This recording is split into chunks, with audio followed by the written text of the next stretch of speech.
Good morning. One thing, this hotel smells like smoke everywhere because they have smoking areas and this just drifts back into the hotel. But today is Ulaanbaatar Exploration Day. Let's go. One thing that's really obvious just walking around Mongolia for a day and a half is that it's influenced by so many cultures. It's influenced definitely by the Chinese because the Manchurians ruled it for hundreds of years. Also, Russia occupied it. And then for some reason, I don't know why, there's a huge Korean influence here because a lot of the restaurants you go to, a lot of the supermarkets, a lot of the hotels are actually Korean franchises. They got Tom Tom Coffee, Yi Mart. The hotel I'm staying at, J Hotel, is actually a Korean hotel. And I found that there's really not many places that actually sells traditional Mongolian food, which consists of dumplings, a lot of lamb, stir-fried noodles, basically foods that are really substantial and has a lot of fat content. So even right now, the market I'm in, this big grocery market, this is a Korean market. And this cafe I'm at, Mingo 6, this is a Korean cafe. But I think I did manage to find a, well, I think it's authentic Mongolian restaurant. I'll go there next. I know this is not Mongolian, but it is delicious. I mean, really delicious. One thing that's really surprising about Mongolia is that it's a huge country. It's the 18th largest country in the world, but the population is only around 3 million. I was trying to film and they told me not to. This is the food court in the supermarket, and I see pasta and like a lot of pasta, ramen. And that one stall had like fairly traditional Mongolian food. There were dumplings, a lot of noodles. That's the first time I saw like a place is selling mostly Mongolian traditional cuisine since I got here. This restaurant here called the Modern Nomads, that's supposed to have really traditional Mongolian foods. Let's go for lunch.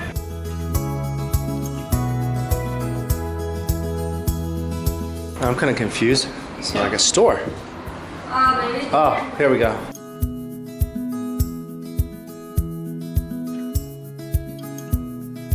They have live traditional concerts here in June.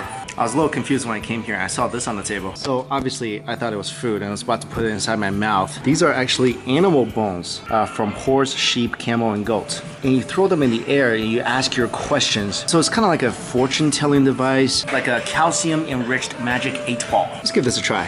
Am I gonna enjoy my meal here?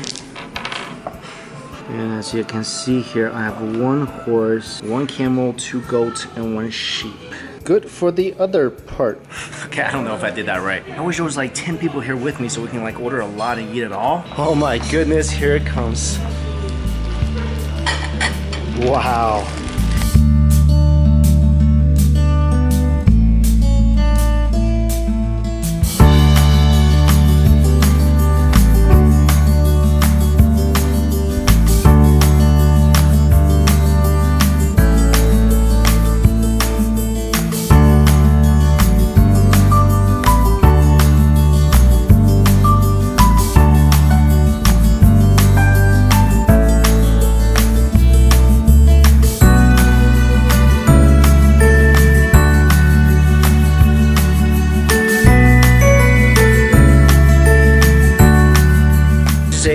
Literally a whole lamb, I think, and the food was so fatty that I feel like if you cut me open right now, nothing would leak out because my blood is all congealed. But that was really good. My first taste of traditional Mongolian food.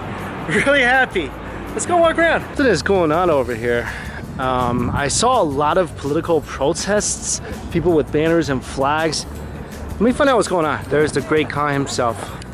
You know, being part Mongolian, I might be related to that guy. So I found out behind me, today's the last day to advertise for the elections, and the blue are for the Democratic Party. And that's apparently who the younger generation, the young people really want to prevail. I guess that explains all the flags and banners I saw when I just arrived in this country. I've always wished for one of these cars for as long as I could remember. And what my parents got me instead were skates.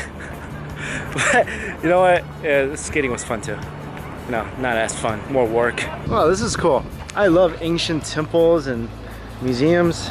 Just look at this thing. Yeah, it's so cool. The Temple Museum of Choujun Lama. These are in Chinese called Tianbing Tianjiang, or heavenly soldiers, heavenly warriors.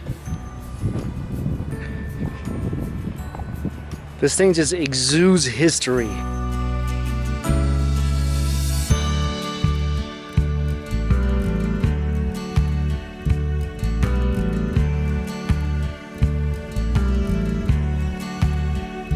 Sorry, I didn't allow any photos or videos in there. Bro, I was so excited about seeing a washer in my room, and I said washer and dryer. Correction, only washer. So that led to what is going on here. That is how I'm drying my clothes. I wish I never did laundry. So day's almost gone. That's kind of what happens when you take a nap. But it was much needed. It was. I had to sleep off all the lamb. And now, I don't know, am I just like a walking example of gluttony? Because I'm about to go to dinner. Because I consumed a whole sheep during lunch, I'm actually voluntarily going into a vegan restaurant. I'm now about to eat the thing I ate for lunch eats all the time. Does that make sense? Does this remind anyone else of Korean banchan? I gotta tell you, and I'm being 100% real here, this is fantastic. This spinach, that's really good. If vegetarian stuff tastes like this, like all the time, I'd be down for that. Ooh, borscht. Got some vegan dumplings and something that looks like lamb but probably isn't. It's curry and it's pretty tasty, spicy. The thing that looks like meat but isn't meat, it tastes like a vegetable meatball. Like tons of different veggies mixed together. The first initial taste is kind of weird, but actually it's not bad. It's pretty good. This is the veggie dumpling. And it looks like it has some tofu, carrots, cabbage, and mushrooms inside. It has some chili and whatever this is. That I don't love. I mean, all I can really taste is the dough. Hey, I got an idea.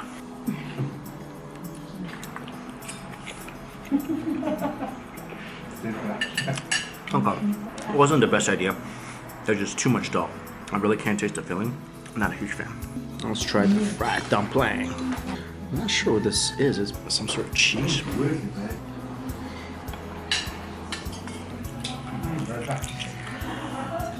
Slightly better because it's crunchy on the outside.